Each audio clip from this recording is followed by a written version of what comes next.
Señoras y señores, el peor tipo de miedo es el que se siente en un espacio cerrado, claustrofobia, pero no hay nada más aterrador que estar atrapado en un coche que acelera solo, conducido por un hombre que ha perdido el control de su propia alma. Eso le pasó a Roberto un viernes por la noche en Monterrey. 3 testigos vieron cuando abordó el taxi. Solo uno de ellos regresó, pero no fue un regreso limpio. La deuda de Javier era su tiempo.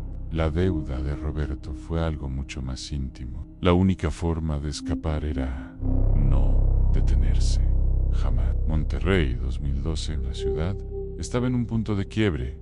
Una energía tensa flotaba en el ambiente. Roberto, a quien llamaremos Beto, era un oficinista sin grandes problemas, ajeno a los mitos. Esa noche, el frío era seco y cortante, típico de Nuevo León. Acababa de salir de una cena de negocios fallida en el centro. Solo quería volver a su casa en la periferia de la carretera nacional. Consiguió un taxi amarillo, uno de los antiguos, con el número pintado a mano. El conductor, Javier, era un hombre tranquilo, con un solo ojo visible, el otro oculto por la sombra de una gorra.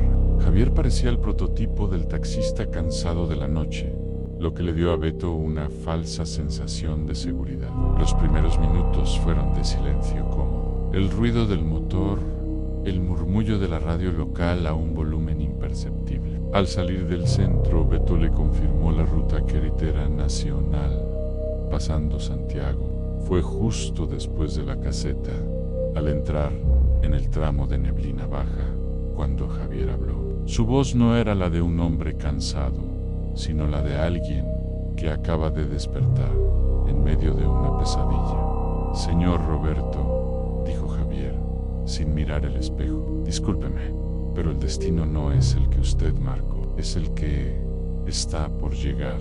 Beto se rió.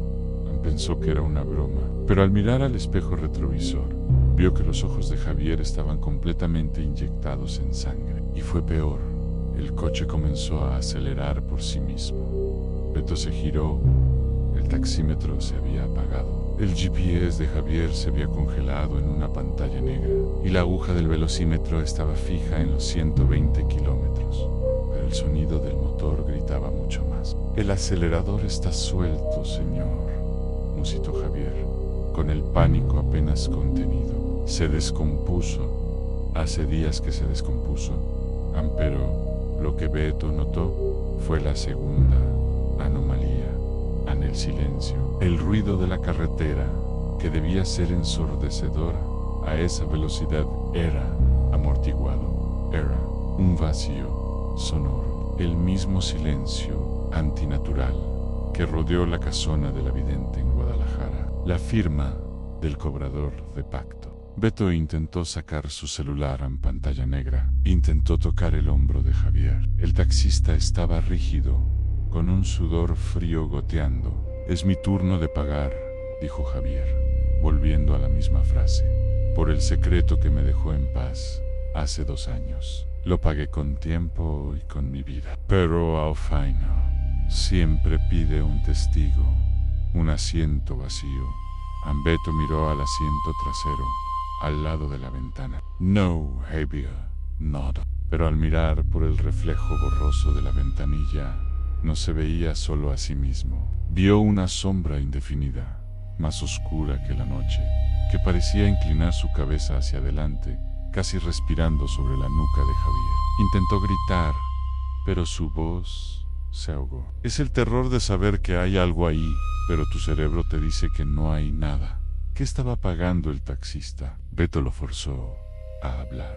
Javier confesó la deuda en un accidente donde atropelló a un hombre en la carretera y huyó. Rezó por olvidar, y la entidad se lo concedió a cambio de una cajera Gicobru a un wow. El coche aceleraba ahora a más de 160 kilómetros por hora. La carretera, normalmente visible, se estaba llenando de una neblina espesa y amarilla que se tragaba las luces. Era una neblina que no era de este mundo. La deuda y el cobro.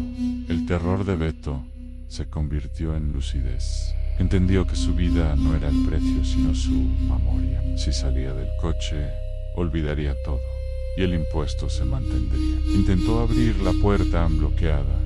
Intentó romper la ventanilla. El cristal no cedía. La sombra en el asiento trasero parecía crecer, absorbiendo la luz. Javier, el taxista, ya no era humano. Sus ojos estaban fijos. Sus manos apretaban el volante, pero él no conducía. Cierra los ojos, dijo Javier, con una voz que era un simple susurro. Cierra los ojos. What to do? Sé, es más fácil.